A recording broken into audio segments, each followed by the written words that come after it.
Okay, it's episode 8 of That Marketing Show, brought to you by the Coffee Group. Hey, want to talk about a quick thing here. Thank you for Jeremy for asking a question about the context versus content. I want to bring this up because I think there's still some people who don't understand the difference between context and content and how it relates to the business. The last episode, we talked about fragmentation of the market space and how content and context are working themselves in. So let's talk about context. And this is really the key, and I think this is where a lot of people are starting to get their fingers into how business social media has an impact on their bottom line and their revenue. Oh, and that figure, ROI, yeah, return on investment, I'll talk about that real quickly. So I saw a Facebook post, and it was a friend of mine who had purchased a house, and he was taking a picture, obviously, of the shot of the house, and underneath it, people are congratulating him, and where he was, and asking questions about the location. And one of the questions underneath there was, who was the real estate agent? Because we're looking for a property in that same area. So this is a multi-$100,000 house, $600,000 and up, and now you've got people who are asking who the real estate agent is on that actual house, and underneath it you see people coming in saying, oh, it was so and so, but here's my information in case you want to talk to me, and then someone contacts them, and then again. The ROI of business social media, it's out there, it's happening. So I'm just giving you an idea of context and content. So that was an example of context.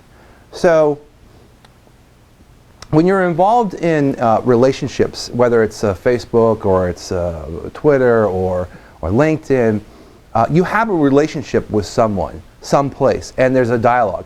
Now this relationship could be a physical, like the person relationship, or it could be a relationship that you like a certain thing. So I happen to like, let's say, snowmobiles. So snowmobiles, and there's a forum for snowmobiles, there's other people who like the same snowmobiles.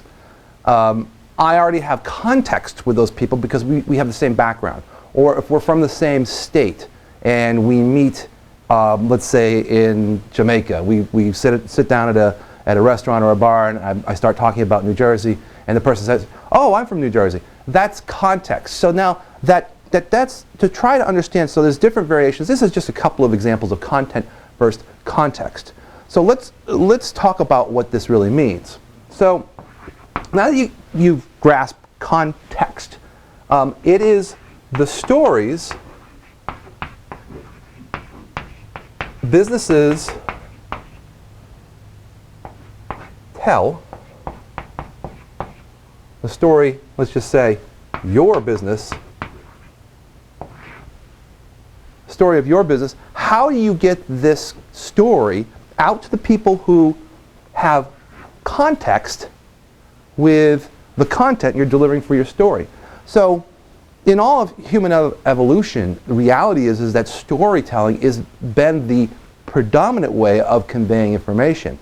Now today, you've got, again, this fragmentation of the market where there's people spending time all over the place. I mean, people have iPads and they're skipping through all their TV commercials, so they're literally just focused on exactly the content they want to consume.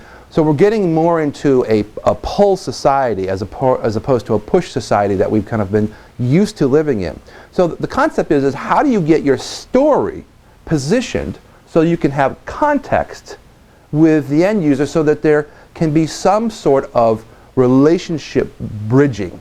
And I think that that's really where context, and I'll leverage this by saying that information today, and this is where we help people a lot with, information, right, is really at the point where it's available. So there isn't any cost. You could arbitrage information before because there was 10 years ago people didn't know all the pricing in the market for a specific product or service. They would basically go out and get a little bit of information. But today, now, you have access to everything, and you've got so many different choices, and you can look it up and Google it and look and make decisions based on reviews and criteria. So it's how do you get this information out that tells your story for your business the best way, that matches up with context so that the content of the story you're delivering has relevance to the end user. So this is where ROI and social media come together.